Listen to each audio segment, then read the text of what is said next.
Hello, everybody.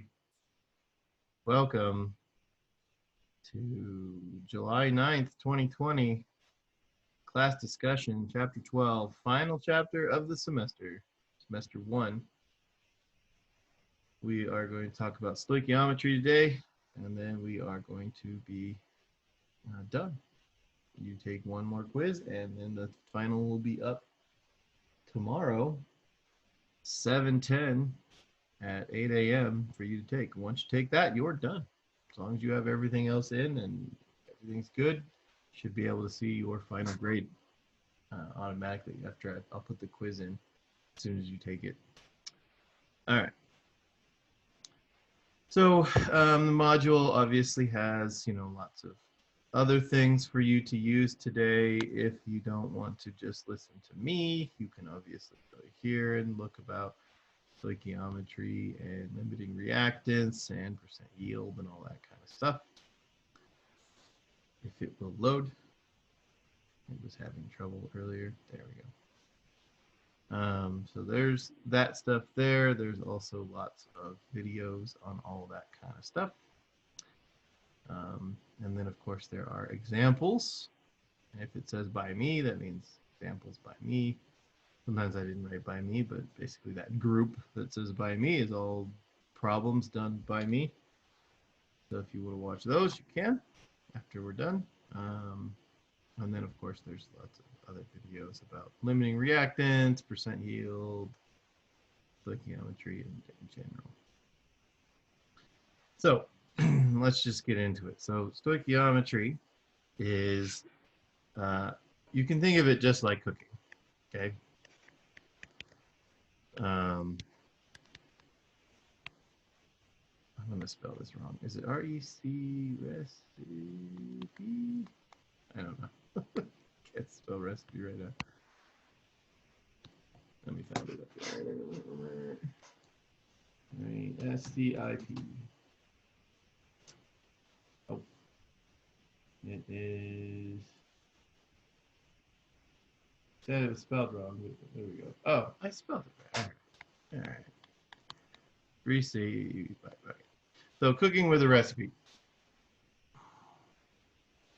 So what do I mean by that? Well, whenever you go to write a chemical equation, you are actually writing a recipe. So for instance, if we're going to react with some sodium hydroxide with some hydrochloric acid, this recipe is actually telling us what the ingredients are. The reactants are the ingredients, and we're going to mix this together with this. And our products, or the food that we're going to get, is sodium chloride and some water. And then, in true recipe form, we go and balance this. Well, this one's really easily balanced. It's just 1, 1, 1, 1, 1, 1. So what this tells us is if you take one part of this, and one part of that, and one part of this, and one part of that, and that's exactly how that will work out. And then there's also some other recipes, like say, for instance, we have some calcium hydroxide, and we're going to react that with some nitric acid, for instance. Well, then we're going to need to have CaNO3 with a 2, and then we're going to need to have some water right here. And for that, then we're going to need 2 of these and 2 of those. So what this tells us is that for every 1 of these, we need 2 of those. And it will make 1 of these and 2 of those. So it's just like a recipe in cooking where it's like, okay, you're going to take some sugar, maybe it's 1 cup of sugar. And you're going to take some flour. And you're going to mix all this together, and you're going to get, cookies.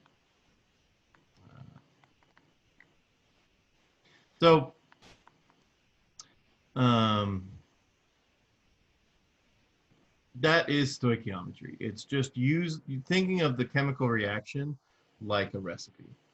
So in cooking recipes, though,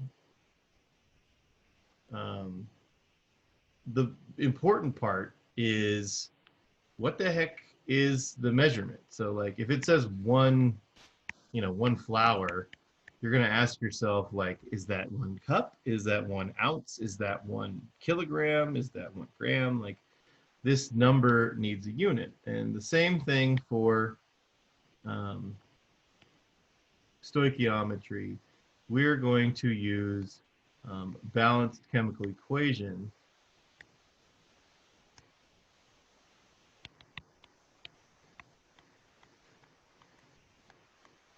where the coefficients equal moles.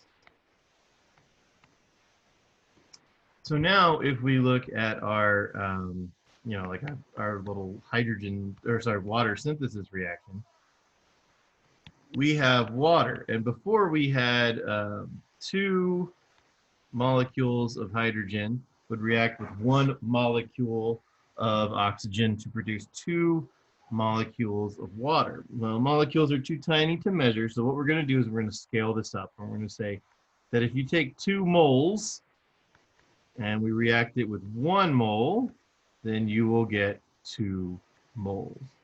And that gives us what we call molar ratios.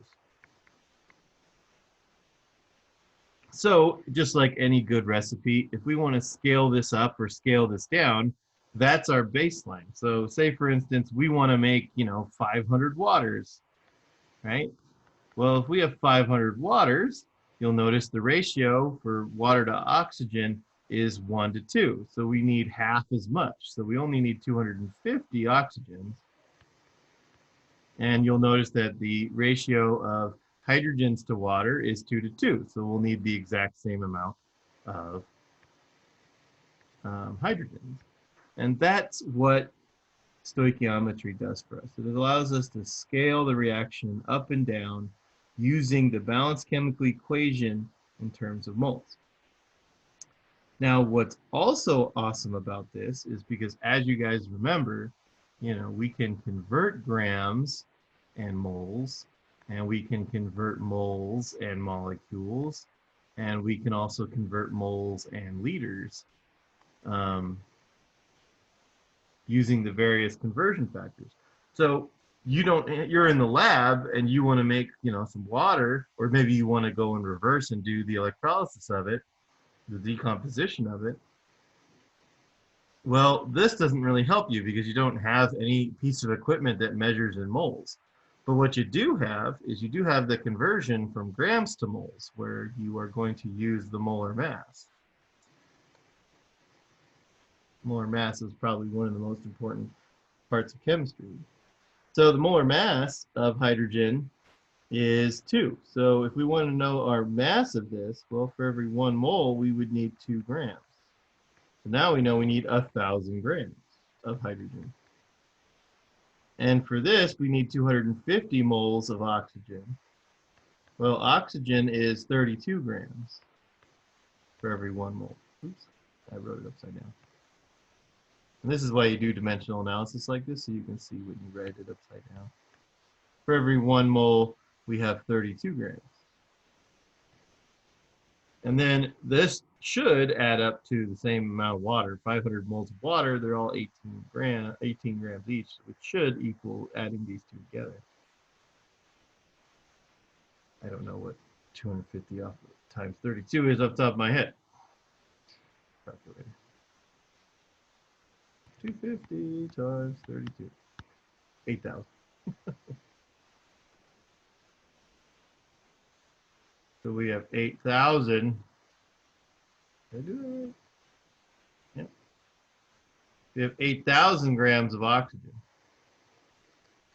Well, that should give us how much water? Well, let's see. 1 mole of water weighs 18 grams. So we'll do 500 times 18.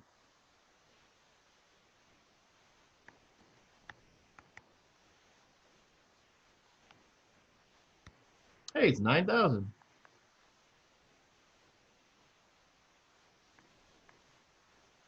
So because the law of conservation of mass is established in the balanced chemical equation, even though we just keep scaling it up from molecules to moles, from 2 moles to 500 moles, and from moles to grams, you'll notice that it still adheres to the law of conservation of mass. 1,000 grams of hydrogen plus 8,000 grams of oxygen, will make 9,000 grams of water. This is just basic stoichiometry. It's just going from one thing to another. If you're trying to make something, or you're trying to see how much you're going to need if you want to make something, you can use stoichiometry to bounce around. So like, I don't know, maybe you've never done this before. I don't know how common it is anymore, but you've got 32 kids, you know, in your class, and your mom wants to bring everybody a cupcake, right? So um, if your cupcake recipe only makes 12 cupcakes, well, then you're going to need to scale your thing up. So we can either just make it easy and just do, the whole thing times 3 to make 36 and then just eat 4 of them while we're doing it. Or we could actually make the exact amount that we would need for just the 32 cupcakes.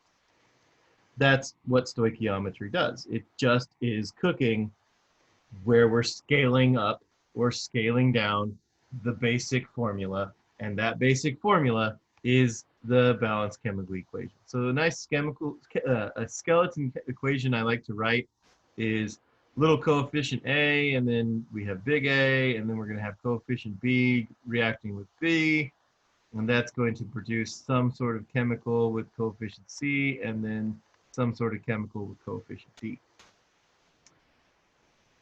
And we can then convert one of these things into any of these other things by simply going, okay, whatever X amount of moles of A we have, if we want to know the moles of B or C or D, all we need are the little letters. So in the case of our water here, that we'll do the decomposition of the water instead of the synthesis, we had a 2 here and a 2 here. So if this is our A and this is our B, and we say, okay, I have 79 moles of water, well, how much hydrogen will I need to produce, how much hydrogen will it make? Well, all we do is say moles A, so moles water, moles B, moles hydrogen, and then we use our coefficients, which are 2 and 2. The answer is very simple, 79. So that's how easy this can be. Now, it becomes difficult when you don't start with moles, because then you'll have to convert to moles. So the thing that most students find tricky about stoichiometry is that the equation is in moles, and you have to get to moles so that you can do this conversion. So you may have to do some conversion first to get to moles, and you may have to do another conversion at the end to get out of moles if the answer isn't asking for how many moles of hydrogen. Maybe it's asking for how many grams or how many liters.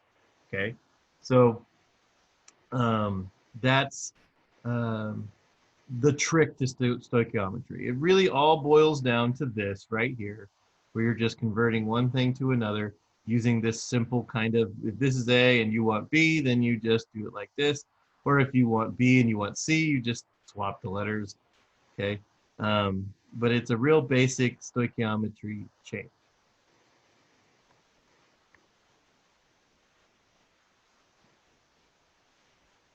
So one of my favorite things to teach stoichiometry with is thermite.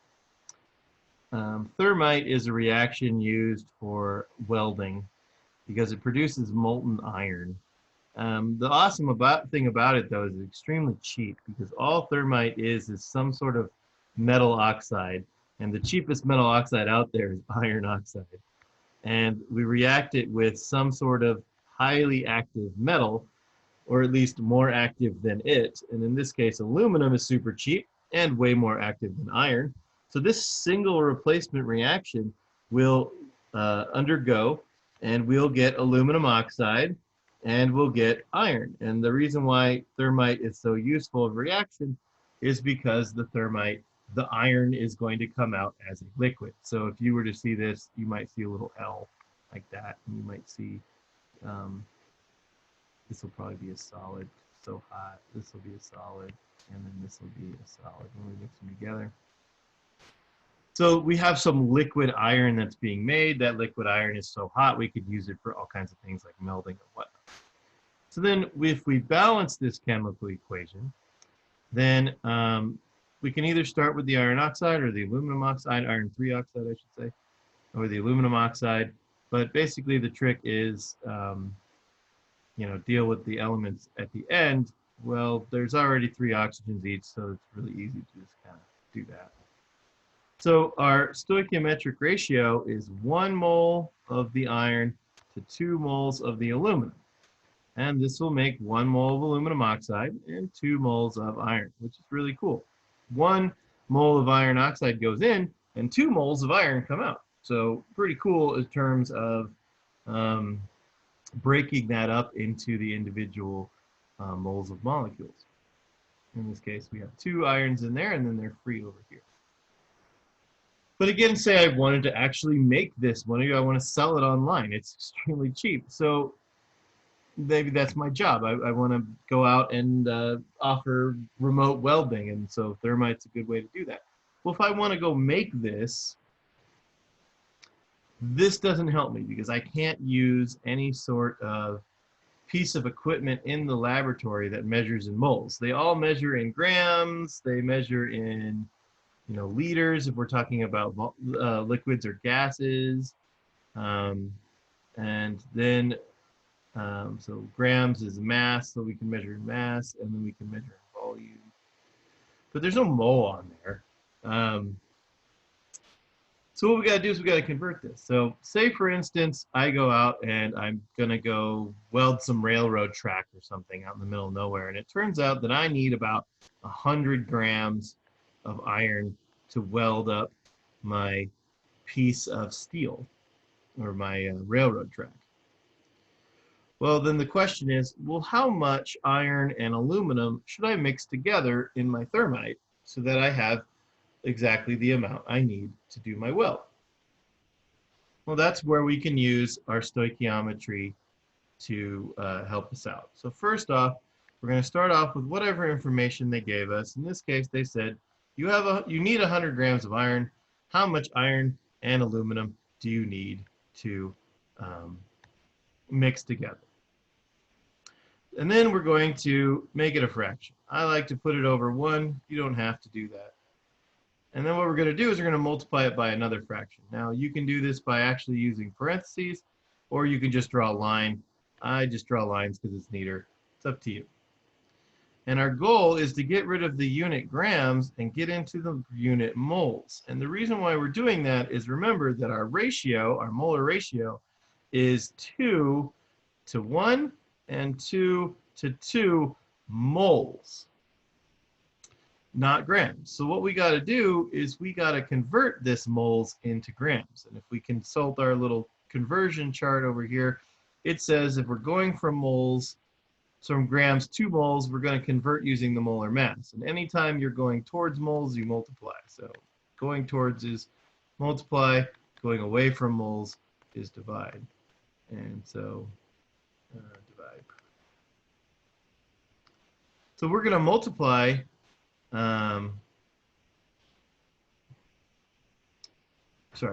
anytime you're going away from moles, you're going to multiply. I'm having a dyslexic day. I did not sleep well. So if we're going from, let's see, I was drawing the arrow. If we're going from grams to moles, we're going to need to divide by the molar mass, because for every 1 mole for iron, we have 55.8 grams. And I just simply got that off of the periodic table.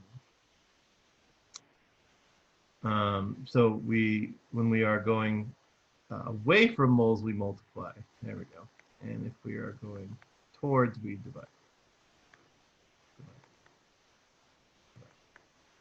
So now we have converted our our grams of iron into moles of iron.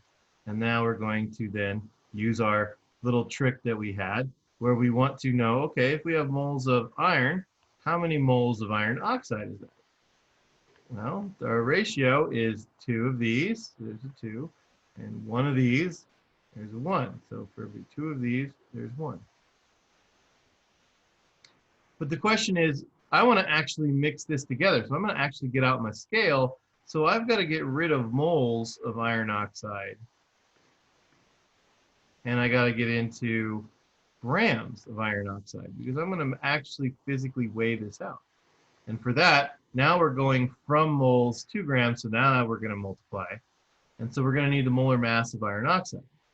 Well, iron is 55.8 and oxygen is 16. So we're going to have to multiply that guy by 2, and, or sorry, 3, and this guy by 2. Get out a calculator. 55.8 times 2. And then plus 16 times 3, which is 48. So the molar mass of this is 159.6 grams per mole. So 159.6 grams per mole. So now, if I know I need 100 grams of iron to complete my weld, all I have to do to figure out my grams of iron oxide is divide by 55.8 and 2, and then multiply by 159.6. So we need 100 grams of iron, and if we divide that by 55.8, that tells us how many moles of iron we have, about 1.8. And then we're going to divide that by 2 because we have half as much iron oxide as we have iron, so about 0.9. And then what does 0.9 weigh? Well, it's 159.6 times our 0.9. It weighs 143 grams. So now if I'm making my thermite reaction, then I'm going to need 143 grams of iron oxide if I want to make 100 grams of iron. That's what stoichiometry does. It tells you exactly what you need for the products that you want.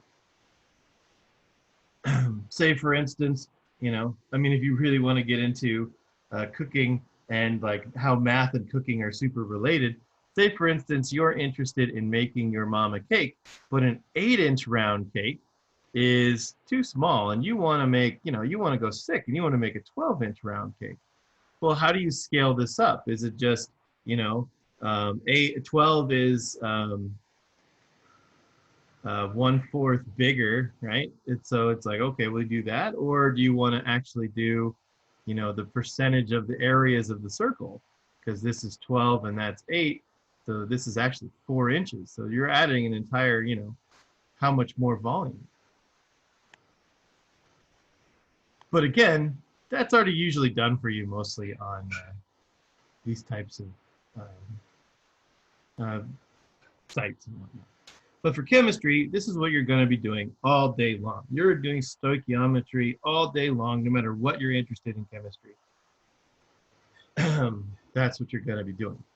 Now, the amount of aluminum that we can do, all that would change is instead of figuring out the moles of iron oxide,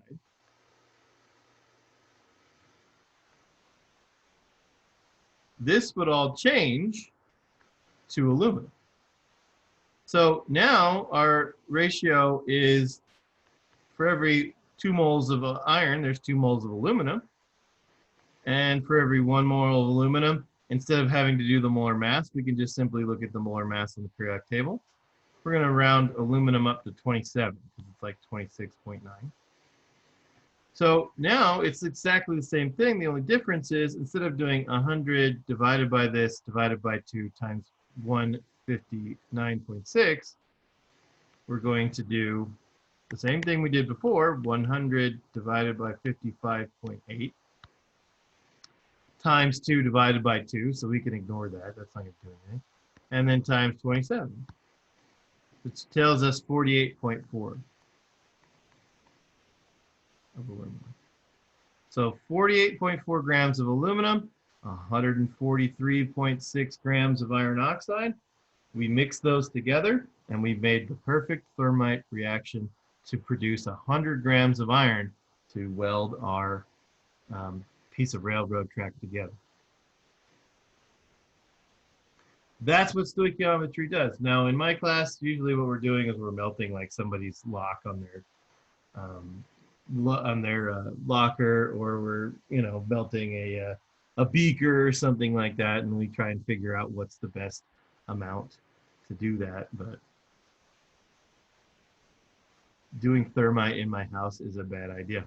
Doing thermite in your house is a bad idea.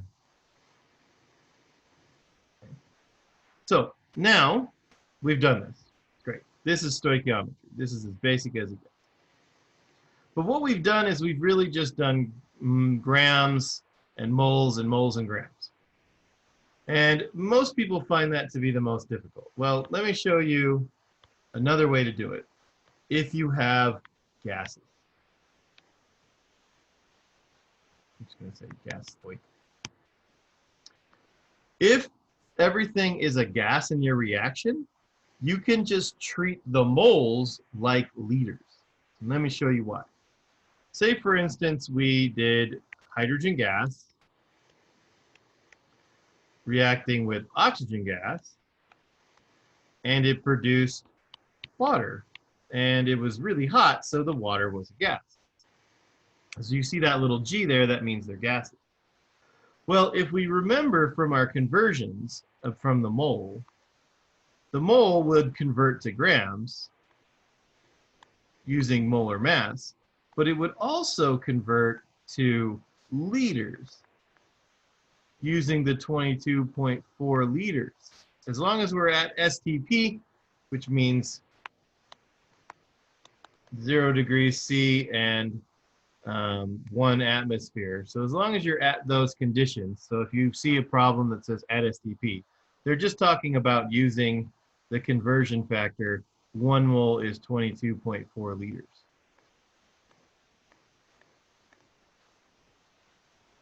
So now, if we balance this equation, remember that's the first step to all stoichiometry, this is 2 moles of hydrogen plus 1 mole oxygen gives us 2 moles of water.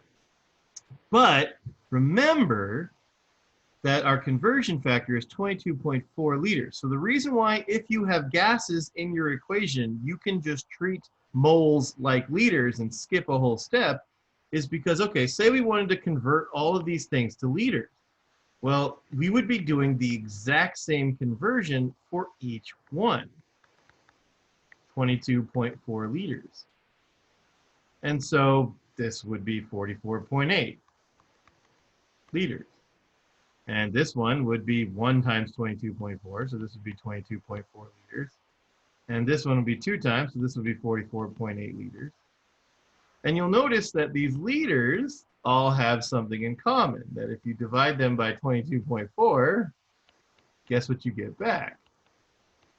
You get back the 2, the 1, and the 2.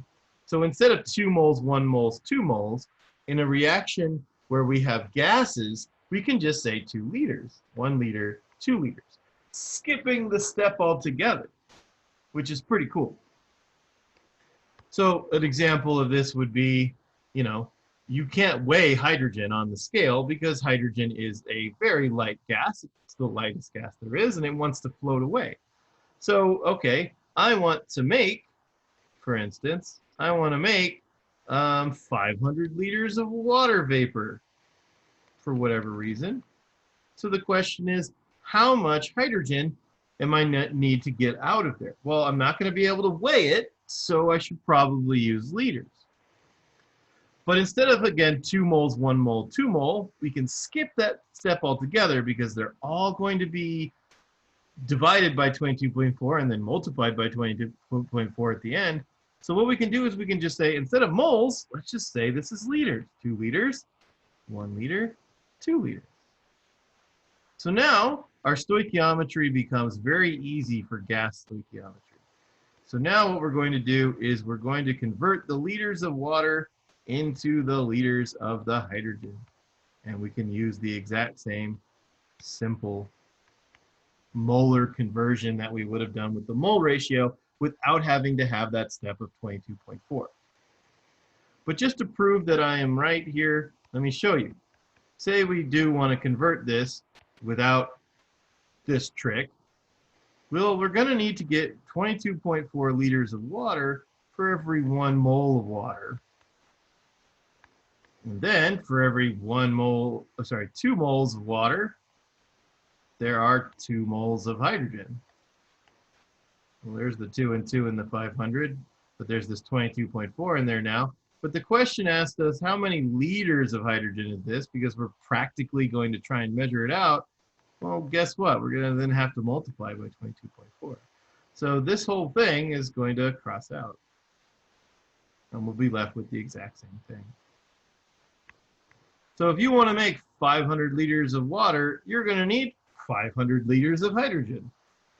Pretty cool. And that's gas stoichiometry. It's pretty simple. The only time it works, though, is at STP. If you're not at STP, you can't do this. And if you're not at STP, well, that's the subject of the very first unit of semester 2, is what happens when you're not at STP. How do you use gases to measure things?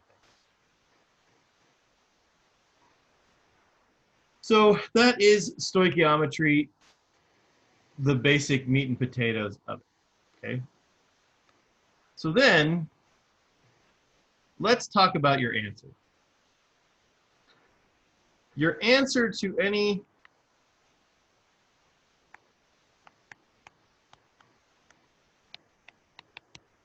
stoichiometry problem is what we call the theoretical yield. And it's your answer based on the math. So what do I mean by that? Well, in our previous example,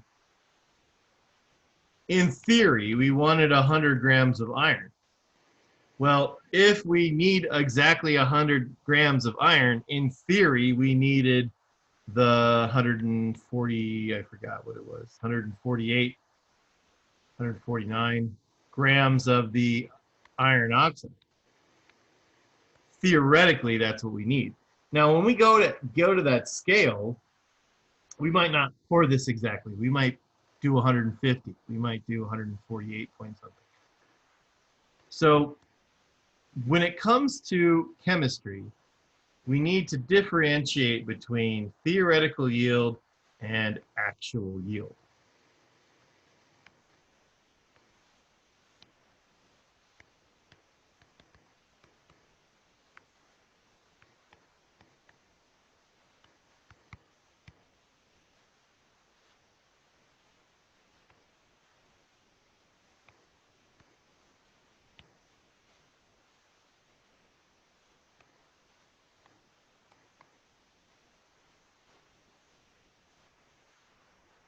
So a great example of this would be, if we look at our water example, we take the 500 liters of the hydrogen and we react it with some oxygen.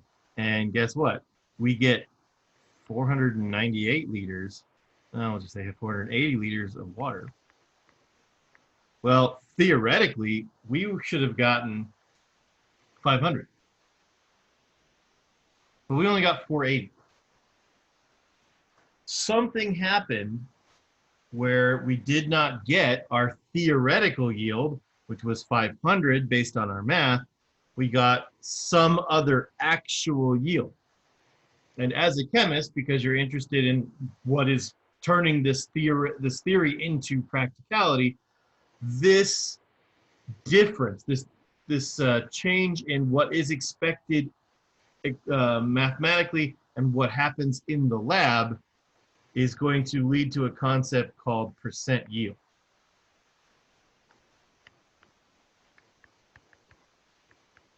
And you guys are extremely familiar with percent yield, especially in this advanced class like you guys are all in.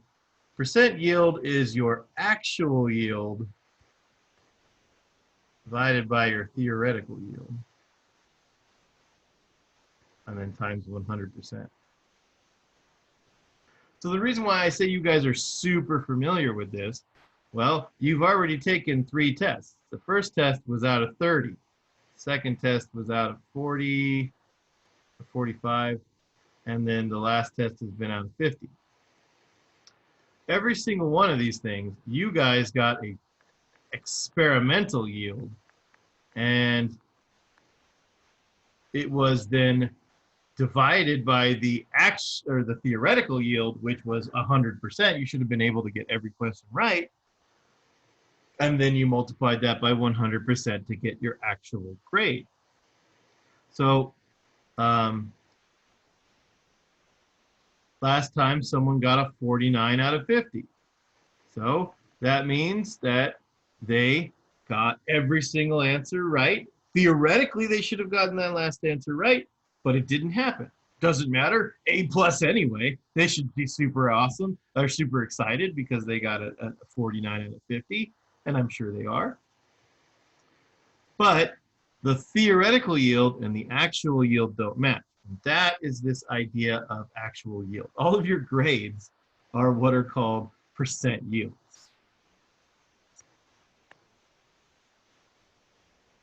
Now in chemistry, a percent yield is important because it tells us a lot about what's going on in the reaction. So in this case, we didn't make all of our water like we should. So what that tells me is that there was either a problem with the procedure, I did something wrong, maybe I was sloppy, maybe I was messy, or hydrogen has a problem that over time, as you're using it, when you suck the hydrogen out of the container, some stuff tries to get back in the container, and sometimes that can be water vapor going into the container. And so you can have the concentration or the amount of pure hydrogen in there start to go down as it starts to fill up with air and water vapor and things like that. It could also just leak. Hydrogen likes to leak out of its tanks sometimes. So this is the concept of percent yield. So what would an example of this look like? Well, say for instance, it says, you have a reaction, you have some aluminum chloride, and you're going to react that with some fluorine gas to produce some aluminum fluoride and some chlorine gas. I'm going to put a 2 and a 3 and a 2 and a 3. Or you could just do 1.5s next to that. And the question says, okay, you have 300 grams of the aluminum chloride. What is your theoretical yield of chlorine gas? Well, you would do mass-to-mass stoichiometry, where you would convert the grams of aluminum chloride into moles of aluminum chloride, because remember, our ratio is in moles. So we got to do that. For that, we're going to need the molar mass. We'll come back to that. And now we're going to get rid of the moles of the aluminum chloride and get into the moles of the chlorine gas. And for that, our ratio is 2 of those, see, 2, and 3 of these, 3. And then finally, we're interested in the yield, so we're going to measure this in grams. So we're going to say grams of chlorine gas. That one's easy, 35.5 times 2, that's 71. Great. So let me get out the calculator for the other one. 35.5 for chlorine, times that by 3, and then aluminum is 27, so 133.5. So what's our theoretical yield here? Well, it's just going to be this basic math problem, and you can either go 300 times 3 times 71, and then do this, but for that you need parentheses. So the easiest way to do problems like this is to just do it step by step. So 300, let's be clear, 300, and then just do this, 1/1, so just do divided by 133.5. And then the next step is times 3 divided by 2. So times 3 divided by 2. And then finally, we're going to multiply that by 71. So our theoretical yield of chlorine gas is 239.3 grams of chlorine gas. This is our theoretical yield because it is based off of nothing but the piece of paper that I just wrote on. There is no physical thing happening at all. Well, say the problem then says you actually only get 205 grams of chlorine. What is the percent yield? Well, you'll notice that it told you actually, and it gave you a number. So now we know that percent yield is equal to actual over theoretical. So what we can do is they can take the number that they gave us, times 100, and then take our answer and then multiply that by 100%. So 239.3, so 205 divided by 209.3.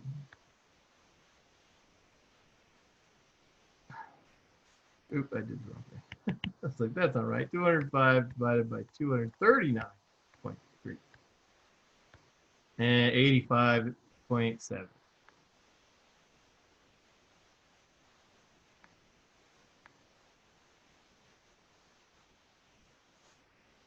Which is beat. Chat.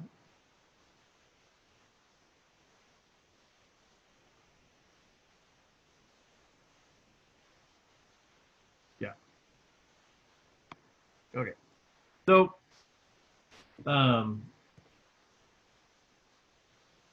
so this would be an example of a percent yield problem. The first question you're going to have to find is the theoretical yield. And in this case, all we had to do is just a simple conversion from one thing to another. And then the problem will tell us like, okay, your actual yield is this. So any mass-to-mass problem is a theoretical yield problem. So any of these examples, your answer is a theoretical yield. So let's do one of these examples.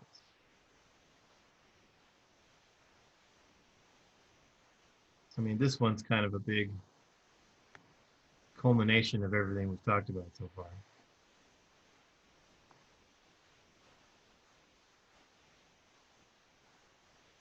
So the question wants us to do, what is the mass of oxygen necessary to completely burn 512 grams of glucose? So first off, we need to finish this problem. This is a combustion reaction. So that means that this will produce CO2 and water. The reason why we know it's combustion is it says burn, and it's a hydrocarbon and oxygen. So we got to balance this mess. So let's go ahead and balance it. We need to put a 6 here. Here we'll use a different color. Need to put a 6 there. Ooh, that sucks. Let's not use that color. Use some. Ah, what are you doing? Stop it. Share screen.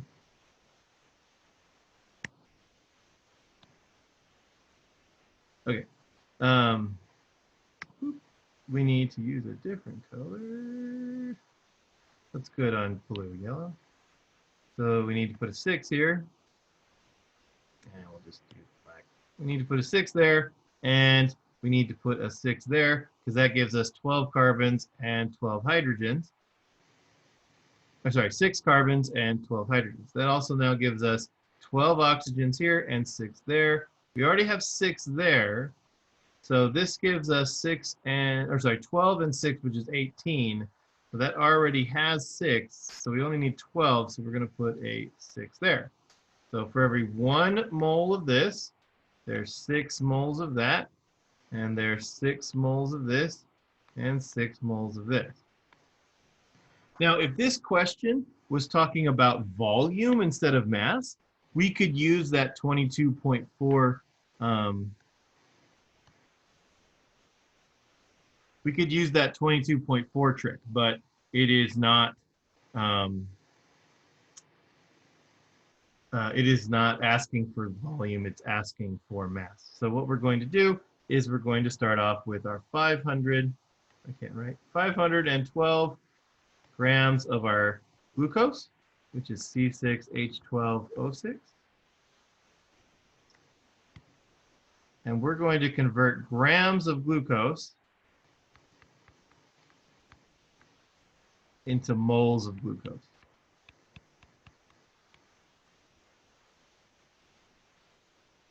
And for every one of these, we're going to need the molar mass. So we're going to need to do the molar mass. Carbon is 12, and there are 6 of them. Hydrogen is 1, and there are 12 of them.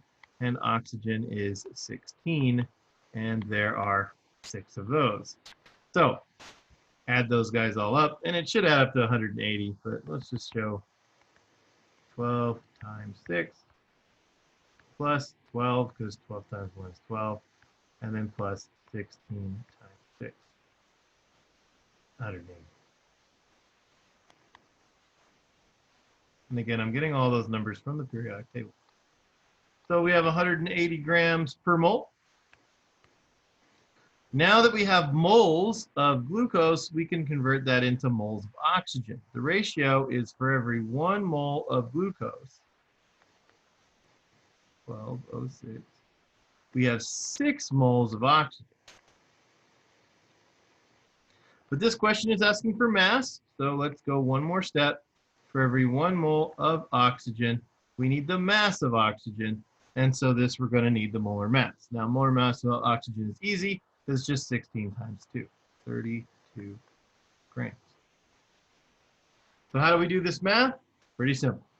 We're going to take our 512, which is the amount that we were told in the problem, and we're going to divide that by 180, because it's 1 over 180, so we're going to divide by 180. That's our moles of our sugar. Our moles of sugar is 2.84. And then we're going to multiply that by 6, because we have 6 times as much oxygen as we do glucose. And then we're going to multiply that by 32, because those things all weigh 32 grams each. There's 17 of them. They all weigh 32 grams each. So that's going to give us 546 grams. Let me write 546 grams of oxygen. Now this is our theoretical amount of oxygen that we will need. Theoretically, we need 546 grams of oxygen. But if you guys have ever burned anything, if you don't have enough oxygen, it doesn't burn very well. So while in theory we want 546, in reality, we might want to put 600 grams in there, or we might want to put 900 grams in there, or whatever it takes if we're super concerned with completely burning up this glucose. Or say, for instance, we put in 546 grams of oxygen, and after we burn it, there seems to be something left. And that something isn't sugar. And it's not like obviously burnt sugar. It's something else. And the answer is, well, there's something in our sugar. There's some sort of contaminant in our sugar, which we don't want. We don't want to eat that.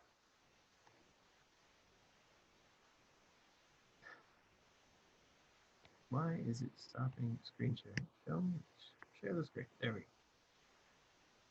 Anyway, so must be because of that. So that's another good example of theoretical yield. It's just any stoichiometry problem. The answer is a theoretical yield. The question then will have to say to you, the actual yield is, and then give you some amount. So if you look at this, so this is limiting range. So if you look at this example here, it says determine the percent yield of this reaction, and it tells you In the experiment, she produced 12.1 grams. So whatever the stoichiometry answer to this question is, after we get our answer, we're going to need to do 12.1 divided by our answer times 100. And that is percent yield.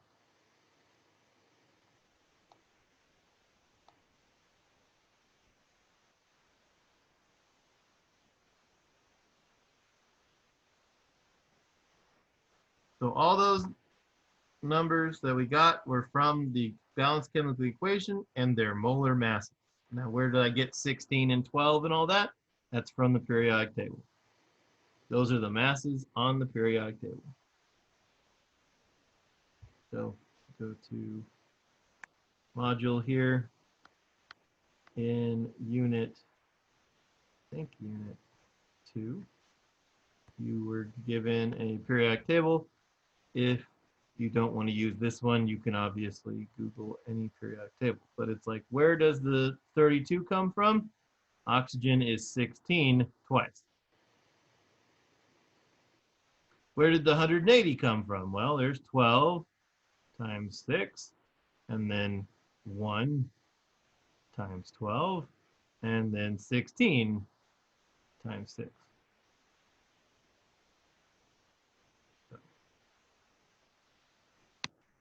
There's only one more thing to talk about before we're done for today, and that is this idea of limiting reactants. And so it comes, it's a great example of what we've been talking about. Limiting reactant is, there's the definition. Whenever you're doing a reaction, you might put a bunch more of one of the reactants than you need because you want to make sure you use up your reactant completely. So the reactant that you're trying to get to run out first is what's called the limiting reactant. And the best example of this, the real life example, is you go to the store and you buy yourself some hot dogs. We'll just say HD.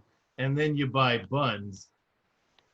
Well, when you go to the store and you buy hot dogs, they're usually in packages of 8.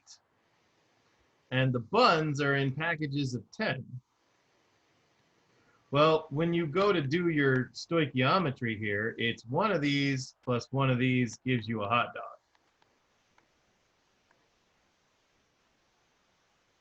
That's our ratio. But the problem is, theoretically, when we mix these together, we could only get 8 hot dogs. And we will have 2 buns left over. This is what's called the limiting reactant, and this one is called the excess reactant.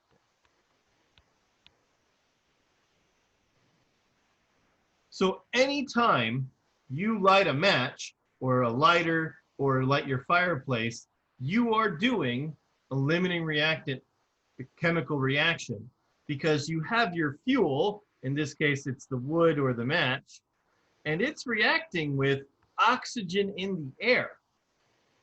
And if this is limiting, then you are going to suffocate yourself if you continue to do this reaction. This is why you don't do fires in enclosed areas, because 1, it will use up the oxygen that you're using to try to breathe, and 2, the reactant products, which are carbon dioxide and water, well, water vapor is no big deal, but CO2 is bad to breathe, and if you're not doing very good combustion, you're also making carbon monoxide. So the idea behind limiting reactant is extremely important for something as simple as just making a fire. You do not want the oxygen to be limiting. You want your fuel to be limiting. You do not want your fuel to run away and just completely catch everything on fire. So how does this look though? Like, what is a limiting reaction actually going to look like? It's basically the exact same thing as a percent yield problem. It's just that they give you 2 of the numbers and they ask you what's the theoretical yield, and then if they have to do the percent yield, then that's fine. So let's go back to our thermite example. We have iron oxide and we're reacting it with aluminum. Come on, aluminum.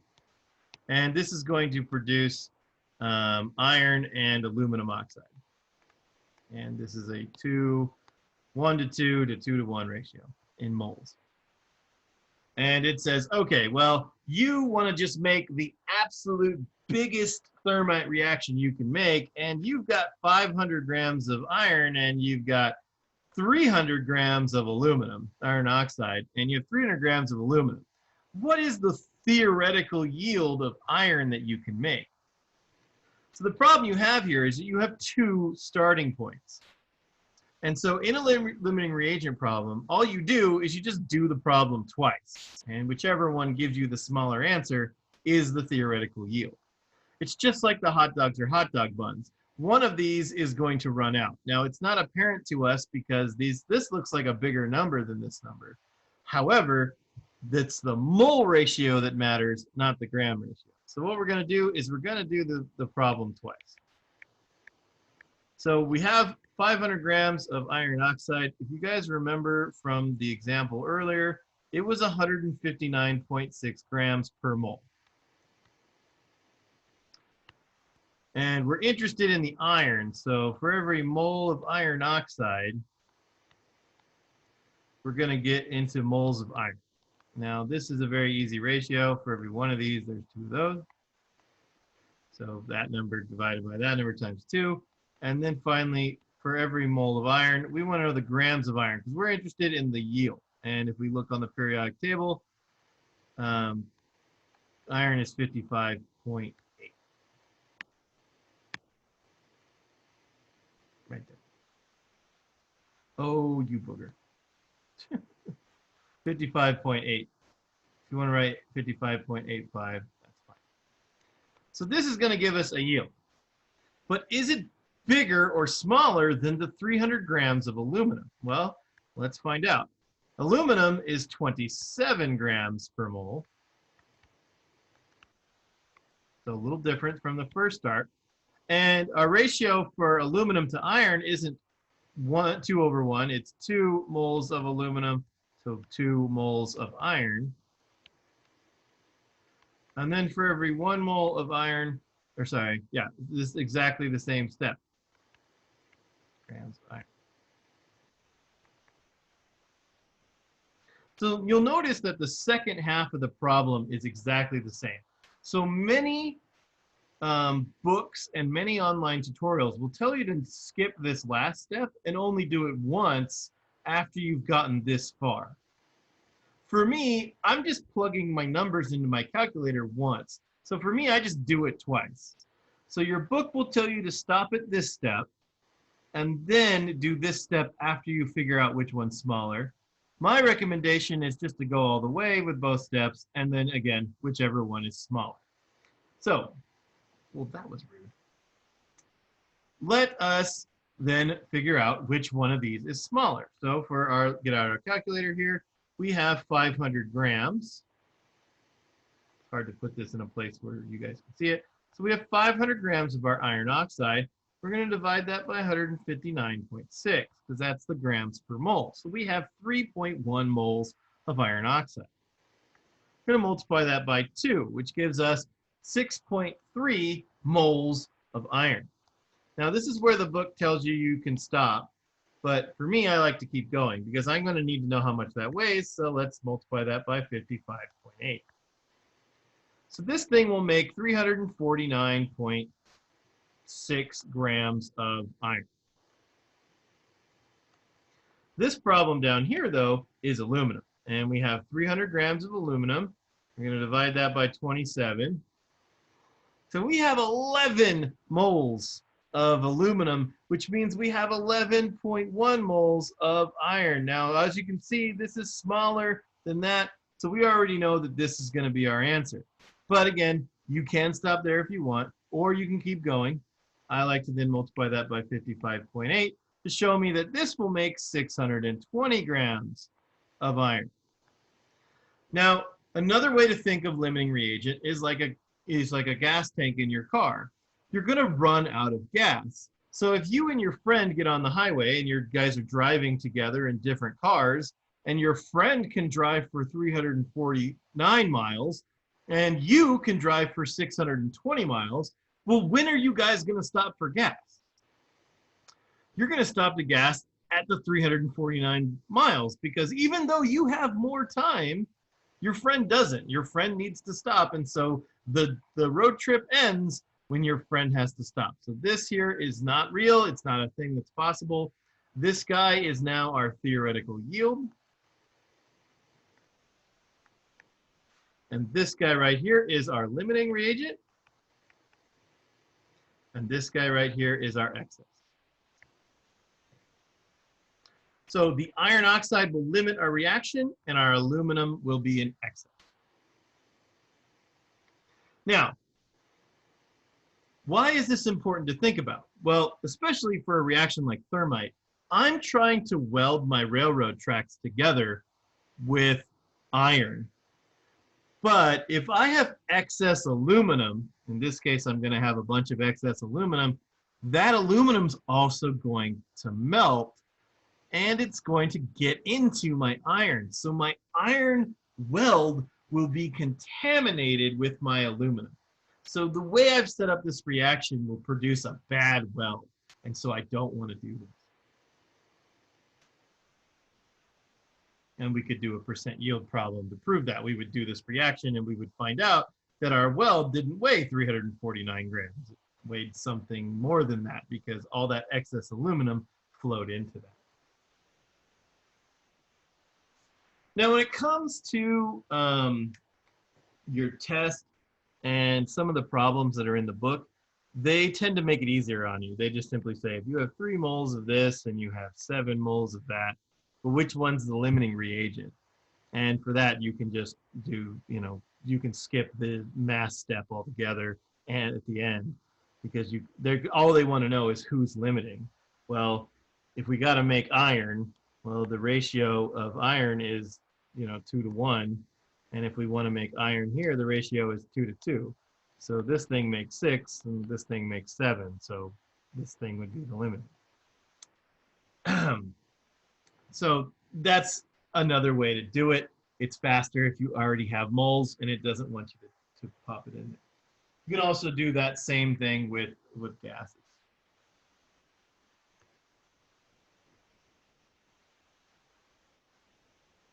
Now, again, there are more explanations for all this stuff on the module. You can go on there and you can, you can watch anything we talked about over again in this video. I'll post it as soon as it's done rendering and all that. And then you can obviously go on here and watch the percent yield and limiting reactants problems from other people. If ever it does this where it doesn't want to connect, if you're like me and you're using ad blocker, you can see I have like 3 different ad blockers up here, then you can just click on that and it will just go right to the link.